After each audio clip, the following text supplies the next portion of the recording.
Hello there, welcome to episode 3 of my gameplay series for Age of Wonders 4, featuring a Chosen Destroyers build for the high culture with golems. So, in the previous 2 episodes we carved our way through the early game. We are now officially knee-deep in the mid-game. I did fast forward a little bit. I did install in Arcadia now a Pantheon, or we are well on the way there. I did hire via an event a tier 3 shield unit, which is pretty cool as they can replace the stuff we got, and a random knight. Well, why not? We will probably lose him at some point, but it's a tier 3 shock unit. We surely can make good use of that. I also have chosen the tome that I want to play. We are playing the Wind Tome. I have put a lot of thinking into that. I will explain that choice over the course of the episode. And the very first thing we do is we run down Strong Wall. So Blint didn't even fight back, and we're going to see if we can auto-resolve that. And this is supposed to be only the first of these series, so dear comment section, just let me know what other builds you'd like to see in action here, and I'll see what I can do. So here, as a matter of fact, I leave it as it is, as I feel like I have an overweight of supporters anyways. Like 4 supporters are a little bit much, so we let them die. So we can just next turn pick up the other units we got. There we go. So one of my heroes leveled up, and that's going to be now next coordinated strike. I like the ability to mark my enemies just by ranged attacking them, and this is a really nice skill to do so. Alright, let's keep going. So next stop will be Blint's next city down here, which has a lot more defense. I don't know, but we are a Materium culture. We have siege magic enabled. I have put up a few more enchantments, namely siege magic. I think that was the only one that finished in between. It's been just one, sorry. So, let's see. We got now access to more skills here, and advanced logistics. Oh, that is really powerful. We should really consider that, as movement is for this bit play really important. So, I will be retracting the tier 1 shield here. You know what? We're just going to disband him. You served well. Go pilfer some, and then chill out, my buddy. Okay, so we don't have that much mobility left on our troop stack, but let's move a little bit towards somewhere else. Let's see if Blint will try to retake that situation or not. I don't want to lose my progress in raising the city, so I am taking it very carefully. But it seems to me as if we can take it there. So what I'm gonna do here is... Oh, I cannot build an outpost yet. I'm going to build an outpost there, as soon as I can, that is. As soon as I'm allowed to. And I'll be claiming that mage class first. So we're going to go for military engineering here. And I think I'll be just sitting there and be lazy for a moment. The thing is just simple. If I now go forward to the next city of the enemy, then I have a fair and decent chance of just letting Blint capture that thing right behind me again. And I have to restart. So we're just going to wait until that thing is downed, and then we will rebuild our own outpost here to claim the wonder. I should probably build my outpost here, huh? Well, no. There's a magic material. Anyways, so I think now is the turn that we will move forward. Move them into position here. And next turn I'll be founding the outpost there and move forward to the next city of the enemy. There we go. Just want to have the wonders here claimed, or at least a chance to claim them. I don't know if I have to fight my way through it again. I mean, obviously Blind already cleared it. I have no clue. The beautiful part here now is that with every city I destroy, I do start becoming more and more powerful here. Hell yeah, more knowledge for my main city. That is what I'll like to see. Alright, so we finally have researched the Zephyr Archers, so I'll be shamelessly putting them in front of the Iron Golems here, as these guys were the main reason why I chose the Wind Tome over the other one. I want to explain my decision a little bit more here. So first of all, I went on and looked at the Tome of the Construct, and besides the cascading command spells and the compounding defense, there was nothing too exciting here. All of these are rather meh. The Bronze Golem I can acquire otherwise, and these spells are rather underwhelming for their costs. I feel like they are way too costly for what they do, as you need a lot of preparation and they eat up a lot of mana and battle points. So I ended up looking at the Tome of Winds, realizing that these guys resolve my entire archer problem.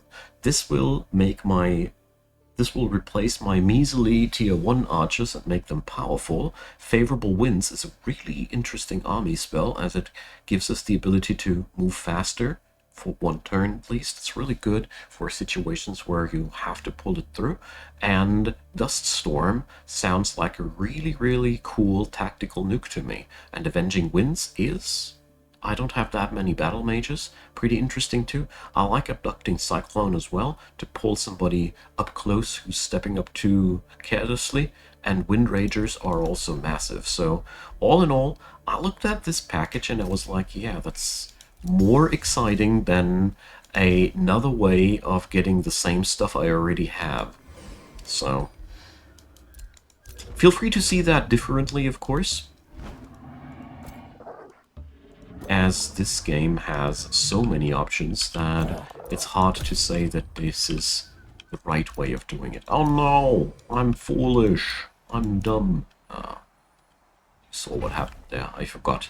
With all my rambling, that I had to still build an outpost. That's what you get for talking too much. Well, we're going to do this like that. And now...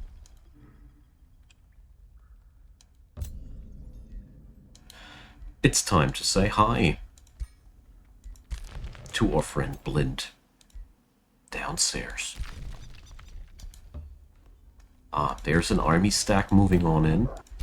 I really hope that I will be able to tackle that. So, seeing what I see here, in all honesty, I will reload. It's a very simple thing. I don't want to be taken here by such a stack by surprise when I can just be sitting up here and replace my troops, my weaker troop parts with stronger ones, while Lint will surely come crawling on the surface. No, I again forgot the outpost thing. Not bad. Yeah, so we're totally playing against another Golemancer, which kinda is weird. I never had a Golem versus Golem match.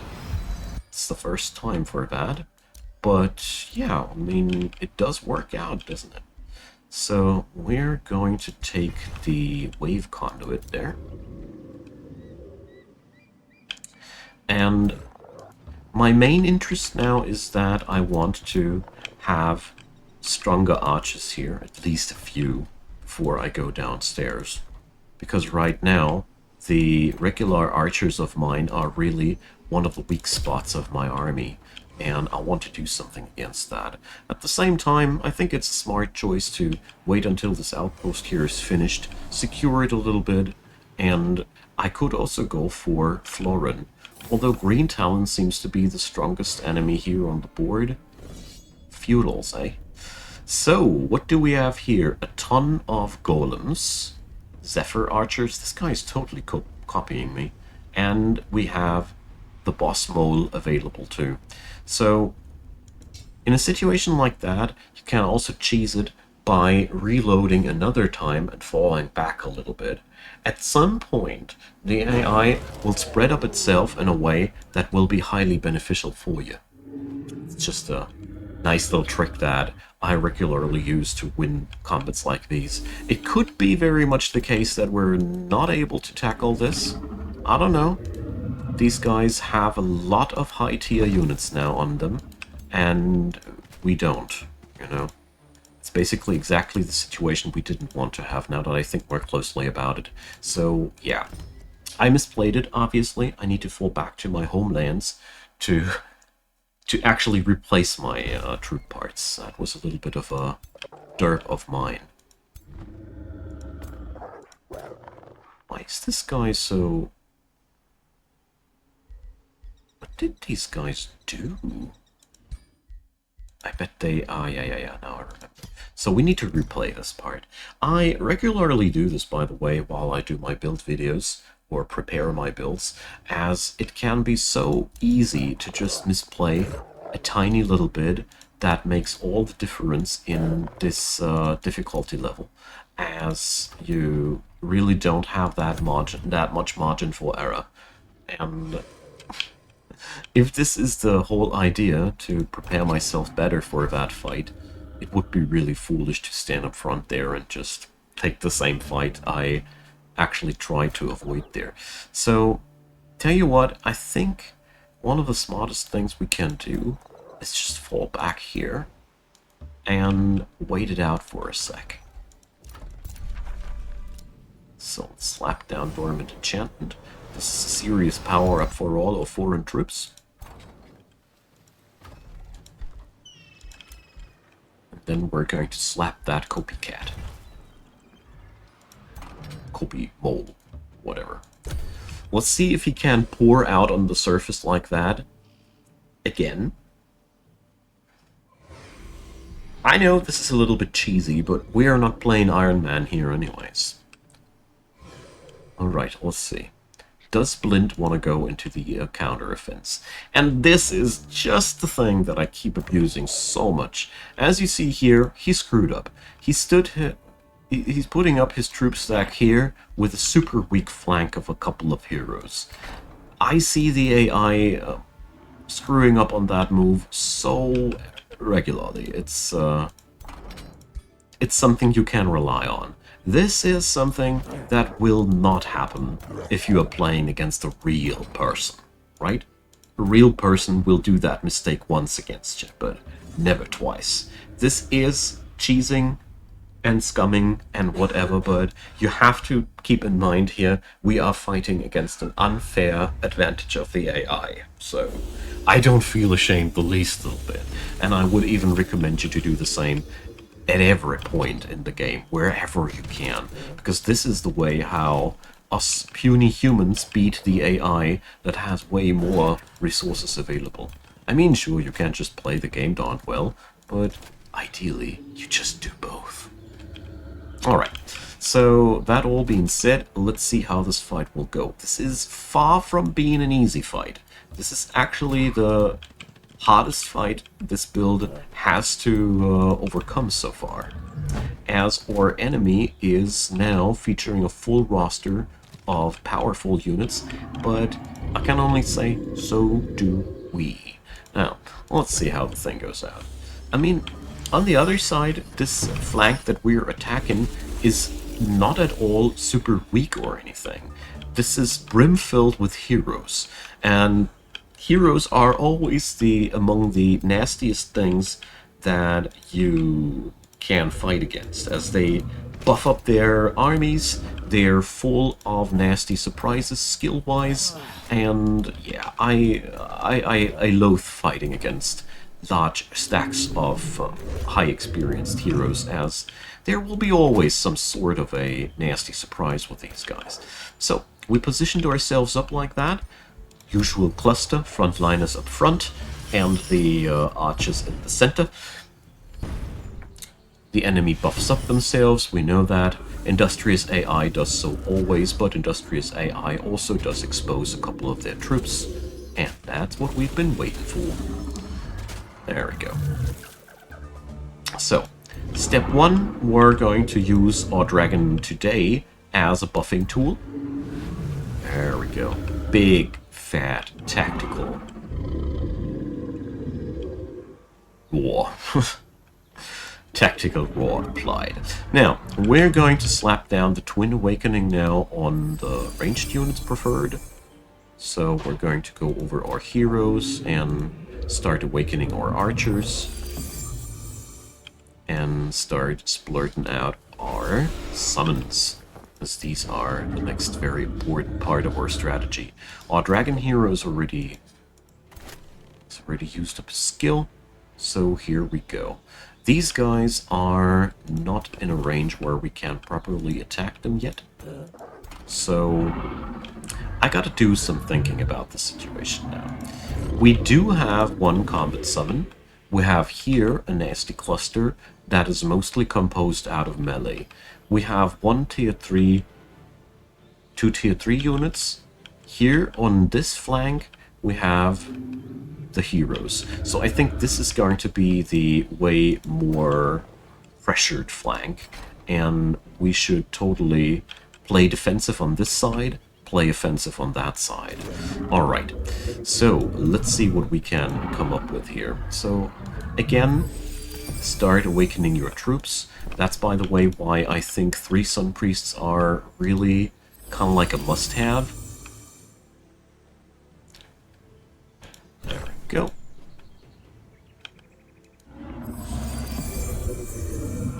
So let's see. We got no range for our bigger nukes, and our enemy will be merely able to just crash into our flank here. We'll leave it like that, and I'll go into the offense on this side by just moving my Corrupt Soul Sassy into their center here, blocking their archers. This will make it impossible for the enemy to just use their archers offensively, and I'll put my Golem Assistant up front here, Sassy, as well, so he can just stand in front of these guys and block that. We got a Stone Spirit available here. Let's use him as well. I think I'm just going to plot him down there, and he's going to shield. He's going to protect the whole thing here. So instead of using him offensively, I'm using him to pin down the enemy. So let's see. I haven't chosen yet what I'll do with these guys. Just positioning them closer so my archers can move up and do their thing. So I am going to shoot these Iron Golems. I mean, shooting Iron Golems in defense mode is a pretty futile thing to do, as these guys just tend to just soak up everything. Therefore, I am myself also not going into the offense here either. So, we are going to use the other Iron Golem Assistant and smack these fellas even more. And meanwhile, the Bastion will stand here, stand fast, and we, well, I'm gonna hold back my horses here. It would be foolish to go all in into these guys now. This is where they are right now, the strongest. We're just going to wait it out. Let's strike when the time is right. So let's do a preventive restoration on these guys, and there we go.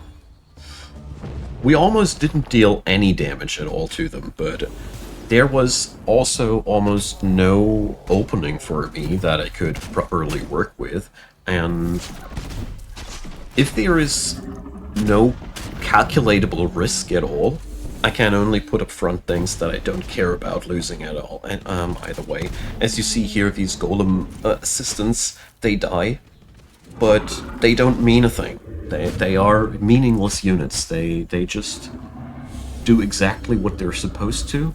They stall the enemy for an entire turn. Good job. So, we got a Rock Blast on him. I don't know what the hell these guys did that did hurt so much, but now it's our turn to hurt them. Now, we can totally shoot these guys.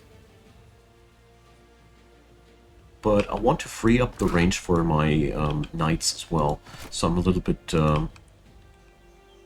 pondering here. So first and foremostly, what can my battle mages hit this turn? What can the artillery cook? Oh yeah, this is a good strike target here. We can nuke the heroes and one of their backline golems, one of their fighters. This is a very good target. So heal up my dragon hero. We can't afford to lose him at all. Under no circumstances. We are not capable of doing anything without this guy. He's sadly immune to distraction, so I'm not gonna bother. Let's take the... No, we're not taking the risky shot, we're taking the smart shot. Now then, we got the Zephyr Archer here open for yet another tactical nuke. So, these guys work a little bit different though. I think this is... And there we go. So, I don't think we can truly do this without these guys retaliating. Alright. Oh, my knight is free now. Let's use the knight to crash into their backline even further. It's very, very useful to just bind the enemy's archers like that. You might or might not have noticed I pay close attention to pinning down enemy archers as much as I can, as this is really a power move to lowering their efficiency by a lot. Now, we need to keep going. My dragon can blurt out a meteorite, so I could totally nuke them back there. Let's do this.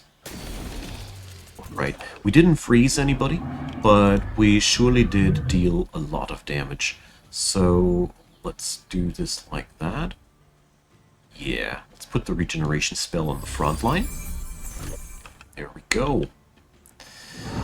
I'm not feeling too comfortable with the fact that I keep a hero of the enemy side just open like that. But on the other hand, I feel as if we are quite okay with doing that right now. Right, let's take down that guy. I'd say we step up.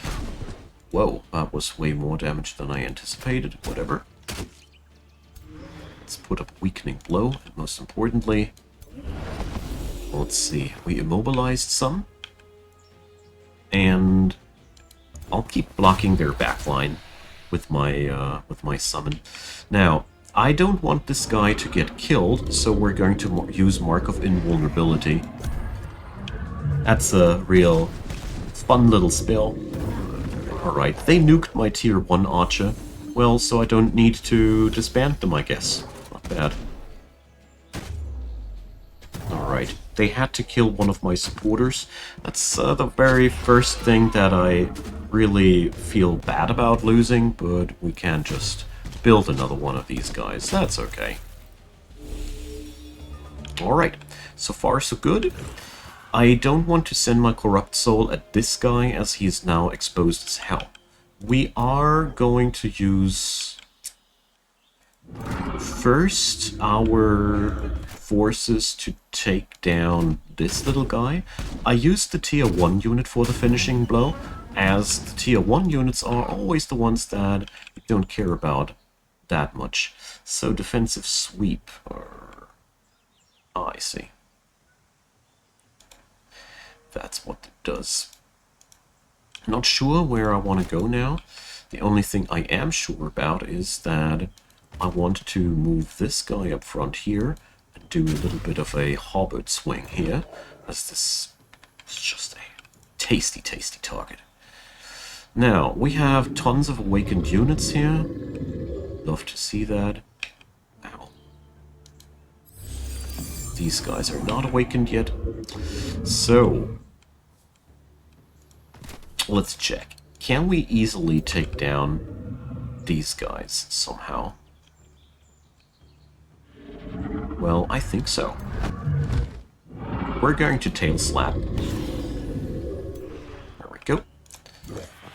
So we can now go either into their backline or terrorize them elsewhere. I'm not sure about it yet, as we still have a lot of Golem in our face. That is bothering me quite a lot. So the next step I want to take is I want to get rid of some of their heroes here next, as these guys are certainly gonna be missed dearly. Second hero down, the enemy army's morale must be really, really low already. So let's see. Slap out an awakening on the shields, on the spears, and another healing. I do feel very, very sad about having lost my one of my supporters like that. Honestly, this is probably one of the most punishing moments of this battle, that we've actually lost one of our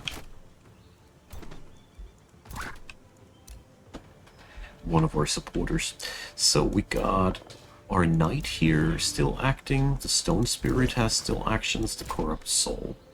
One bronze golem, one hero.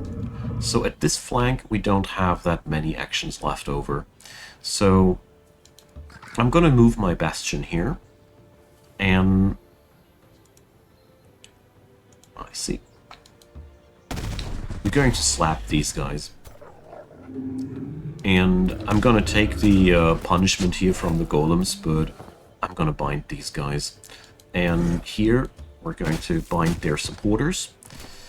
Keeping the enemy supporters busy and bound like that is a true power move, as it gives your enemy a lot less to work with, you know. So we got our stone spirit here. I think one of the best things I can do is just finish off another enemy here. So let's see. I think I'll just put a restoration spell on them. Alright. I lost the knight, but I don't care about losing that guy at all. Uh-oh. Uh-oh. Oh no. Oh no. I think I did a whoopsie here. Yeah.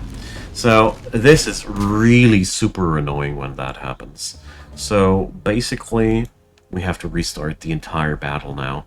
I won't be doing this on camera now because basically this is so annoying when that happens, because now you can either take that battle as it is and live with the fact that your ruler is three turns out, but the punishment for losing your rulers are so absurdly high that I really hate playing like that. Oh, so yeah, well, we're going to take it. Okay, whatever. The real point why I hate losing my ruler so much is that we have to have a stop on our research. I don't know who thought this was a great idea to put your research entirely on hold when you lose your main hero.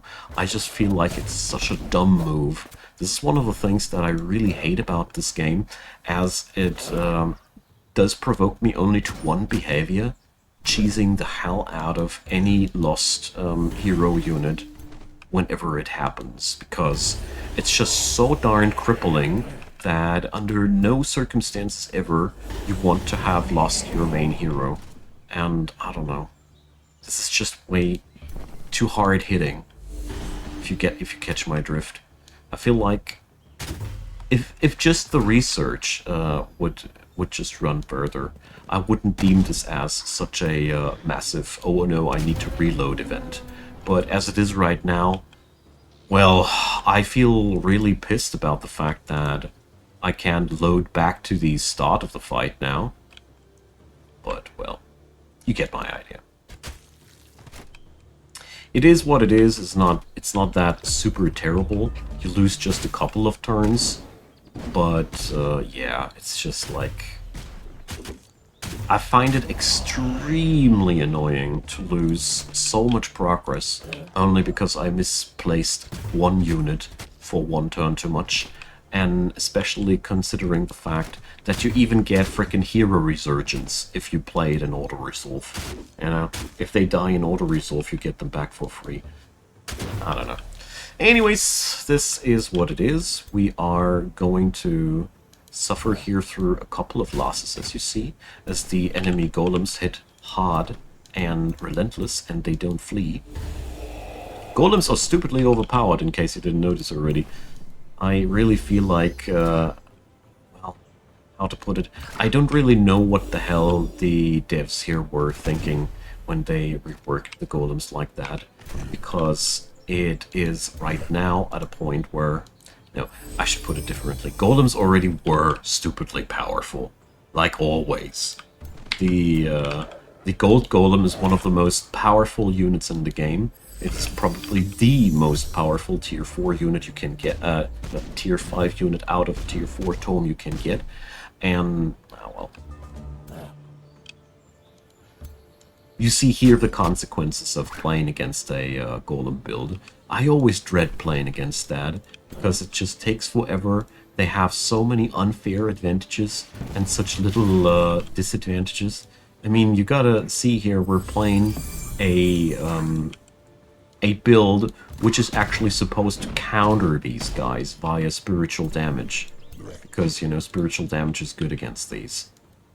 But all in all, another thing comes to mind for me here.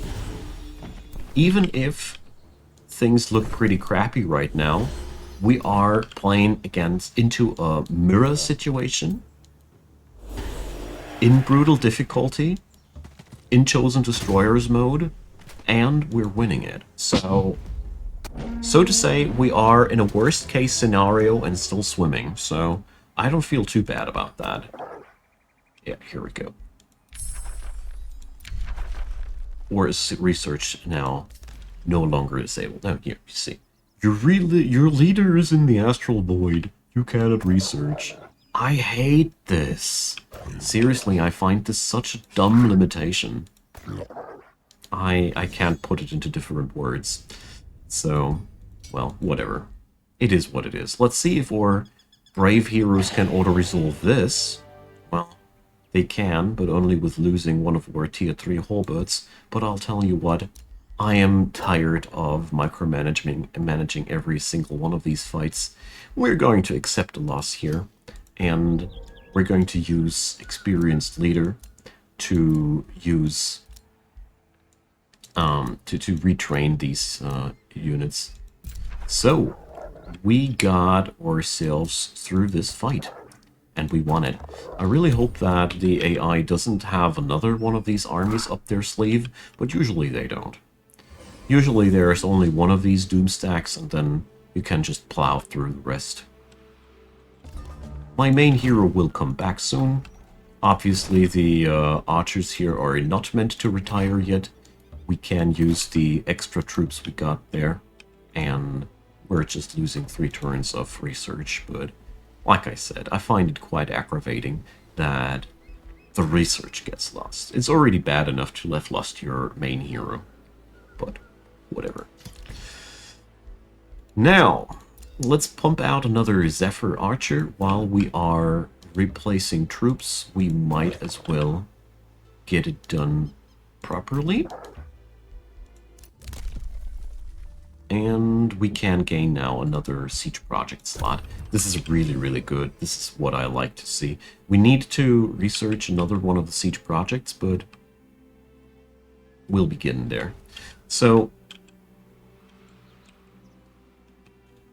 well, I feel like that went down pretty good, actually. All in all, could have been way worse. So we need another Sun Priest as a replacement, as one of these guys kicked the bucket too. And let's see if we can now attack the enemy city. It's a 100 defense city, so I'm really, really happy that we got ourselves battle mages that can actually breach walls. The siege spell is one of the best ones and one of the most underestimated ones in my personal book. Alright. Alright. So, yeah. The AI cooks up a troop stack there, but that's literally miles away. And here we go. My Dragon Ruler is back on game. And we're going to pick up another shield unit here. We're going to send him downstairs. Meanwhile, we're already going to start the siege. Oh, wait a sec, before we do so. Add that, so we can have more siege projects. Alright, there we go. But as you see here, you can really shorten the time, and you've got a lot of good things that you can do to your enemy. 5 turns, though, are still a lot. Okay, so I need to put up fresh copper golems.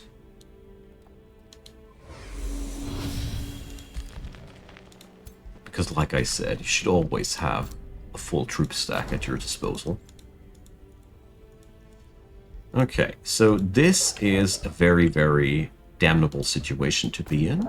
So here, we need to merge these together like that. Never be split up like the AI does. Don't let that happen to you. Alright. And as you can see here, we're clearly in a good position there. I mean, I am missing one of my supporters, obviously. But apart from that, I could crank out another Awakener here for a change. But what does make me feel quite positive is the fact that, except for my one positioning whoopsie that I did there, the AI was really not capable of doing anything against me there. So, what do we have here? The AI has learned. Check this out. They actually positioned themselves in a way that we are not able to do anything there. But wait a sec, yeah, if I... Smart AI. So, yeah, here we'll have to grind through an entire stack of tier 3 units to get to the victory. Oh boy, this will take a while. So, as you see there, the mid-game here becomes more and more time-consuming. That is one of the things I really despise.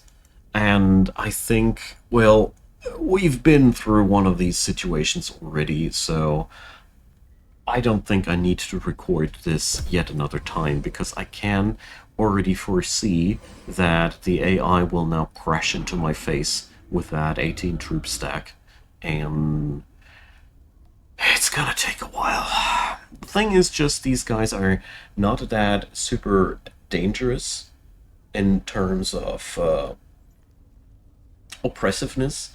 They're just darned hard to kill. It's just taking literally forever to whittle them down.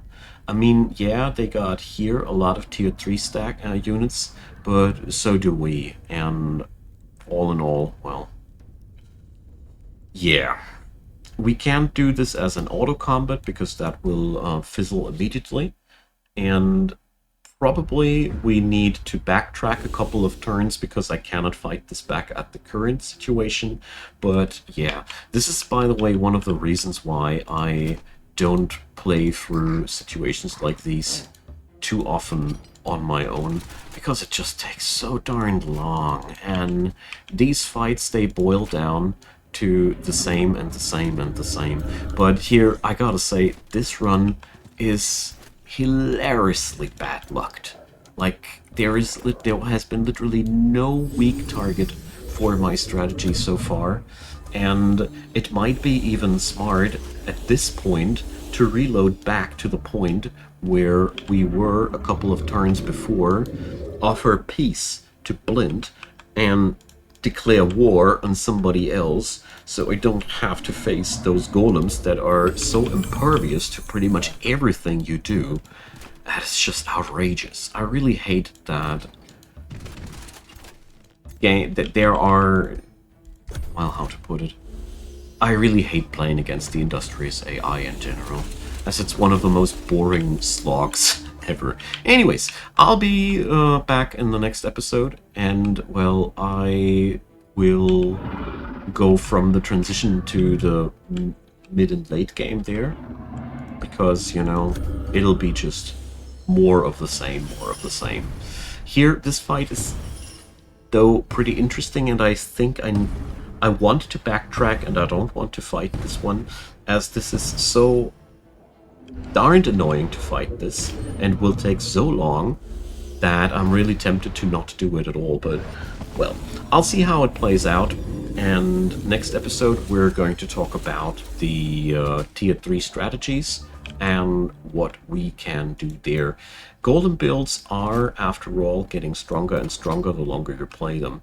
So, yeah. Thanks for watching, everybody. Drop me your comments down below, leave me a thumbs up if you enjoyed, and let me know in the comments what you think about how the series goes. And yeah, check out the description box. There's Patreon, PayPal, and Buy Me a Coffee, and at the end of each and every episode I want to thank everybody who checked them out and supported the channel, and we'll see how that'll end. I'll keep you posted if I won that battle. I actually doubt it. I think it will be way smarter to backtrack a couple of turns and go for a weaker target instead of going into this mirror match, which is just darned unfavorable in general. But like I said, I'll keep you posted. See you there, and have a good time.